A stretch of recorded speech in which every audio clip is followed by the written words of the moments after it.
Welcome to the Yadusha Show, District 29's favorite podcast.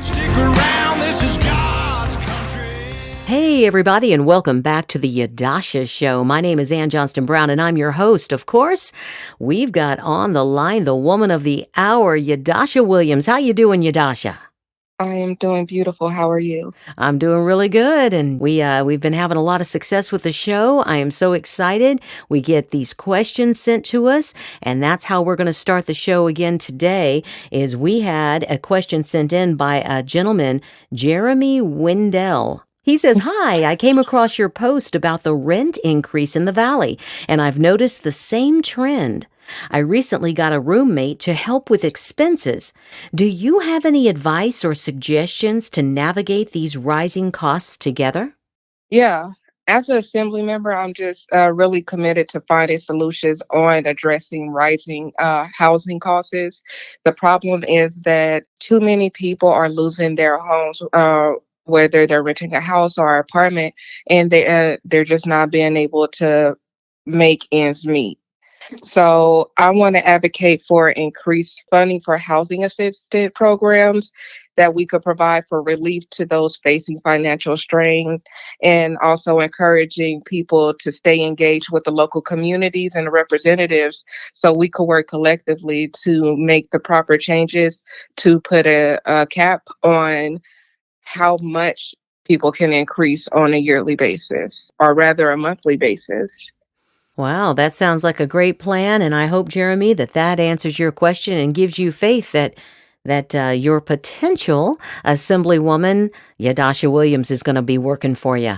All right, so we have a guest today that is actually very connected to Yadusha, at least to her family, and we're very excited. Her name is Rachel Puaina, and she has been a school teacher for over 13 years.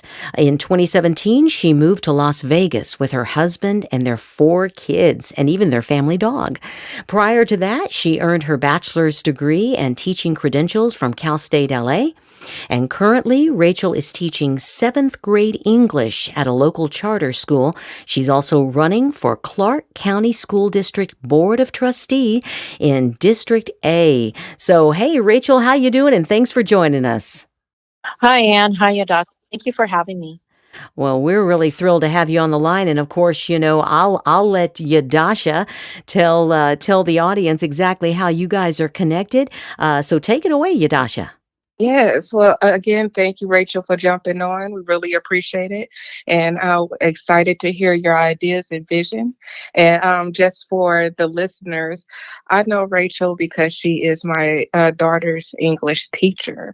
And it was really crazy when we came across, we did not know that one another was running. Right, Rachel?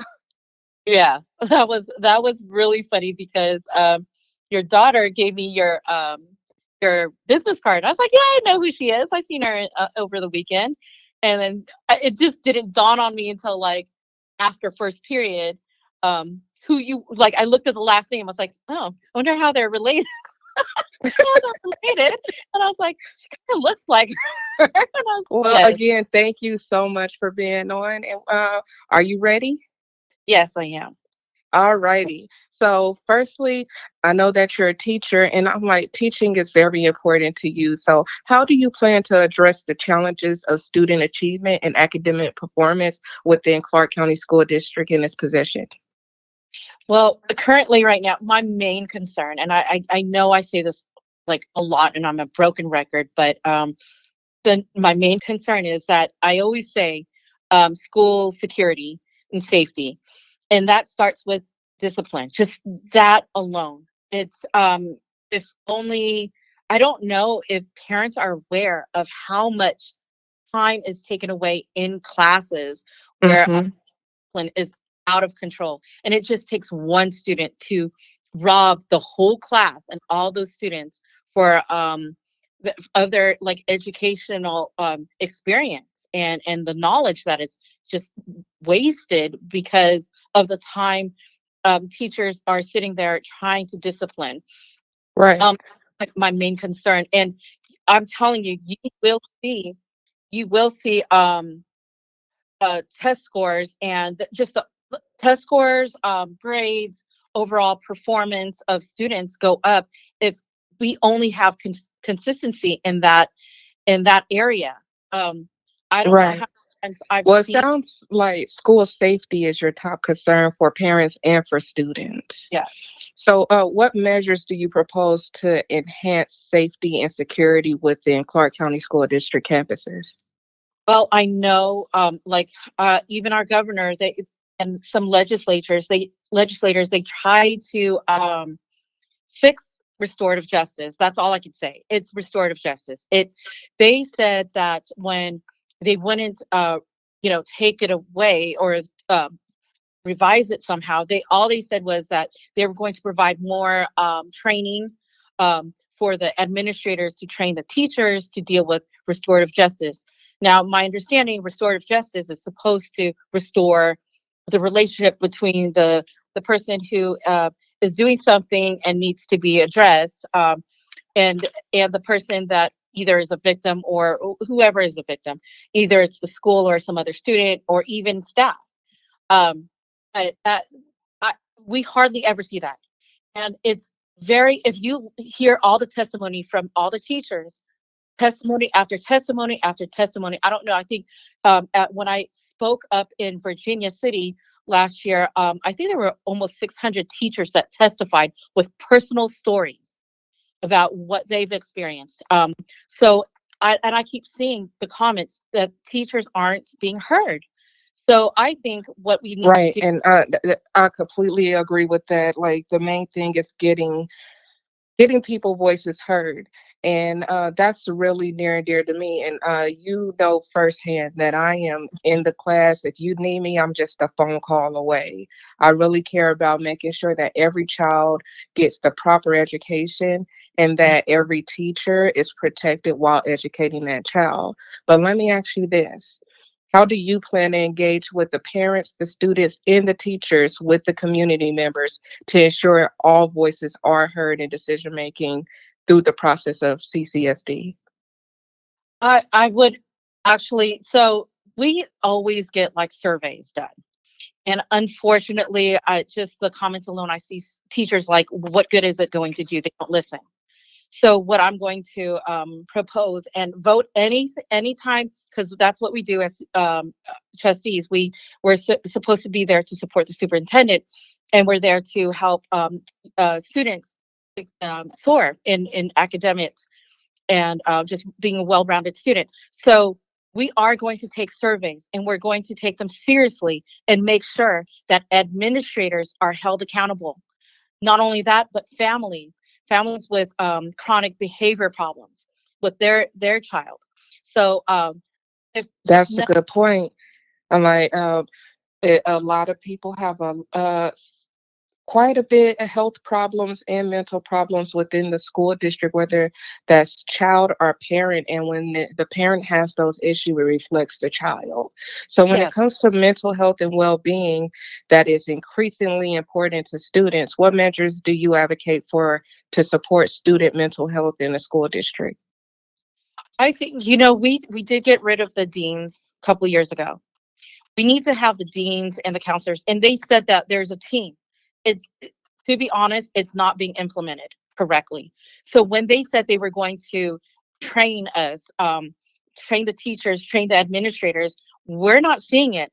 And oftentimes, and I'll tell you right now, from my years of doing this, whenever there's an issue, I hate to say it, what they do is they'll hire some kind of consultant and they just spend, I don't know, 100,000, however much it is, to have them meet with teachers.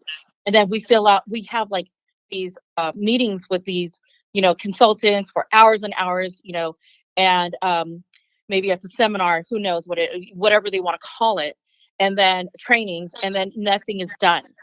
So I think that there needs to Mhm. be follow up. And if we see that the administrators aren't tangibly putting, like, if we're seeing chronic behavior problems, and that if there are surveys that are put out, and it can't be like the administrators can't be in charge of it, it has to go to let it go Like a to, third party. yes, and see if that is the issue, because a lot of times that's what's going on, the administrators aren't following through.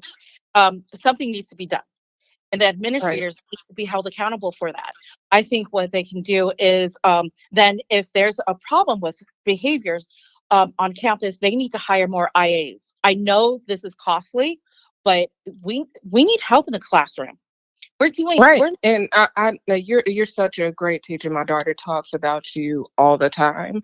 And how would you work to improve teacher recruitment, retention, and support with the Clark County School District? First of all, we need support, and it just starts from the administrators. I sorry, but I put it all on them because we're seeing it. We complain all the time that we need help. And then oftentimes they're like, when I first started, and I actually started in Compton Unified, and I remember one of them said, like, at this school, you're your own island. So you have to operate like you do everything. I was like, well, that's not cool. Like, where's the support? There was supposed to be support. They always take it away from the teacher. And I don't know why they do this all the time, but they do. And you talk to any teacher, and any teacher will tell you that it starts with the administrators. If they do not follow through, if they do not support the teacher, there's going to be a struggle in the classroom, and the teachers Wow. struggling. Now, I would propose that if there's a behavior problem on campus, then it needs to be addressed, and the administrators need to rectify it by either giving more support on campus through like IAs in the regular classroom setting. Oftentimes they'll always attach it to, if a kid needs a 504 or an IEP. Well, there's like classrooms that are like 30 plus students, and a teacher is trying to discipline slash you know troubleshoot computers, the technical issues, to just doing their lessons, um, answering the phones, writing up bathroom passes or whatever. It's a lot of classroom management, yes, but it always falls on the teacher, to the point where, yes, it would help if there was a second pair of hands in the classroom, and second pair of eyes. I mean, if there's Right. issues about any kind of behavior, then put another set of just put another IA in the classroom. It helps out a lot. Rachel, just for clarification, could you tell us what IA means? Oh, instructional assistant. Sorry. Thank you. Yeah. Well, Rachel, I thank you so much for your time, and I thank you for coming on and explaining how near and dear the trustee is for you and for the community. Thank you guys so much. Sorry for going over, but I'm really passionate about this stuff. Oh, we Thank can you. tell. It's fantastic. That's the kind of person we want, on the board of trustees. So, Rachel, you've been amazing. And by the way, everybody, we have some exciting events coming up, and I'm going to just tease it that way. When we tune in again next week on Monday, when we host Barry Lindeman, who's a candidate for U.S. Senate, we're going to let you in on some wonderful events that are coming up. Anything else you want to add, Yadasha?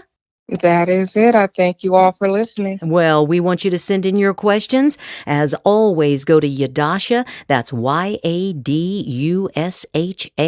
the number 4, NV.com. That's the website. And just send us your question right from the website. You can also email through the website. And don't forget to subscribe on Apple, Rumble, and YouTube. Make sure that you give us a great 5-star rating. We'd really appreciate it. Hey, guys, thank you so much. Thank you to Rachel and always Yadusha. And we will see you on Monday for our interview with Barry Lindeman. Goodbye, everybody.